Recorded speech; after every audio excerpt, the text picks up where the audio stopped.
आज आपण बनवणार आहोत आपल्या महाराष्ट्राच्या स्वयंपाकघरातली आणि सणासुदीला हमखास केले जाणारे एक खास रेसिपी गरमागरम पुरणपोळी। सगळ्यात आधी मी इथे घेतले आहे चणा डाळ। कुकरमध्ये डाळीला लागेल एवढं पाणी घेऊन ते आधी कोमट करून घेतलं आहे। आता यामध्ये चणा डाळ, थोडीशी हळद आणि वरून थोडंसं तेल घालूया। आता कुकरचं झाकण लावून डाळ छान शिजवून घेऊया। पुरणपोळी म्हटलं की डोळ्यासमोर येतो तो सण, घरातला गोड सुगंध आणि सगळ्या कुटुंबाने एकत्र बसून केलेला स्वयंपाक। चला तर मग आजची पुरणपोळी करूया। डाळ छान शिजून झाली आहे। आता ही डाळ थोडीशी गरम करून घेऊया आणि त्यामधून डाळीचं पाणी म्हणजेच आपली कटाची आमटी करण्यासाठीची एरवणी काढून घेऊया। ही एरवणी अजिबात फेकायची नाही बरं का। याच्यापासून आपण मस्त चटपटीत कटाची आमटी बनवणार आहोत।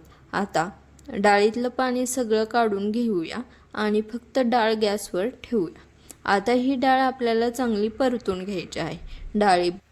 डाळीत अजिबात पाणी राहता कामा नये। आता यामध्ये गूळ, वेलची पावडर आणि सुंठ पावडर घालून घेऊया। हे सगळं छान मिक्स करून घेतलं की पुरणाला मस्त सुगंध यायला लागतो। डाळीतलं सगळं पाणी पूर्णपणे निघून जाईपर्यंत हे पुरण छान भाजून घ्यायचं। आता हे पुरण गरम आहे तोपर्यंत चाळणीमधून चांगलं बारीक करून घेऊया, नाहीतर ते नीट बारीक होत नाही। त्यामुळे आपलं पुरण एकदम मऊ आणि गुळगुळीत होतं। हे बघ, आपलं पुरण तयार आहे। तोपर्यंत आपण कढईमध्ये कुरडई भाजून घेऊया। पुरणपोळी, कटाची आमटी, गुळवणी आणि कुरडई हा सगळा बेत आला की आपल्याला सण आल्यासारखं वाटत नाही का? आपल्या घरात पूर्वी सणाच्या दिवशी घरातली सगळी मंडळी मिळून स्वयंपाक करायची। कोणीतरी पुरण बनवायचं, कोणीतरी पोळ्या लाटायचं आणि कोणीतरी कुरडई पापड तळायचं। यामुळे या पदार्थामध्ये फक्त चव नाही तर घरच्या आठवणी असतात। आता आपण गुळवणी करून घेऊया। इथे मी गरम पाणी घेतलं आहे, त्यामध्ये गूळ घालून तो पूर्णपणे विरघळेपर्यंत छान उकळून घेतला आहे। पुरणपोळीवर गरमागरम गुळवणी घातली की तिची चव काही वेगळीच लागते। आता आपण आपल्या डाळीतून काढून ठेवलेल्या एरवणीपासून कटाची आमटी करून घेऊया। पातेलं गरम करून त्यामध्ये थोडंसं तेल घालूया। तेल गरम झालं की मोहरी, जिरे आणि खोबऱ्या लसणाचा मसाला घालूया। आता यामध्ये कढीपत्ता, मीठ आणि घरगुती तिखट घालून सगळं छान मिक्स करून घेऊया।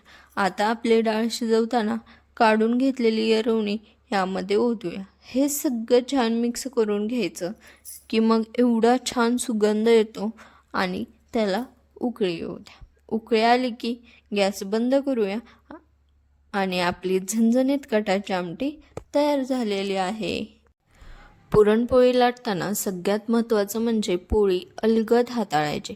पुरण आणि कणकेचं प्रमाण छान असेल तर पोळी अगदी मस्त लाटता येते। पुरणपोळी हा फक्त एक गोड पदार्थ नाही, आपल्या महाराष्ट्रात सणासुदीला विशेषतः गुढीपाडवा, होळी आणि इतर शुभ प्रसंगी घराघरात केली जाणारी ही आपली पारंपरिक पाककृती आहे। पूर्वी सणाच्या दिवशी घरात पुरणपोळीचा वास आला की मुलांना समजायचं आज काहीतरी खास बनतंय। आज कितीही नवीन पदार्थ आले, वेगवेगळ्या मिठाई आल्या, तरी सणाच्या ताटातली गरमागरम पुरणपोळी पाहिली की मनाला वेगळाच आनंद मिळतो। आणि वरून तुपाची धार, बाजूला गुळवणी आणि सोबत गरमागरम कटाची आमटा, आहा, याला तोडच नाही। आता आपली पुरणपोळी तव्यावर छान भाजून घेऊया। दोन्ही बाजूंनी छान भाजून घेतली की वरून तुपाची धार सोडूया। अरे वा, किती छान फुगली आहे पुरणपोळी बघा। तर मंडळी, ही रेसिपी आवडली असेल तर व्हिडिओला लाईक आणि चॅनलला सबस्क्राईब करायला विसरू नका। धन्यवाद।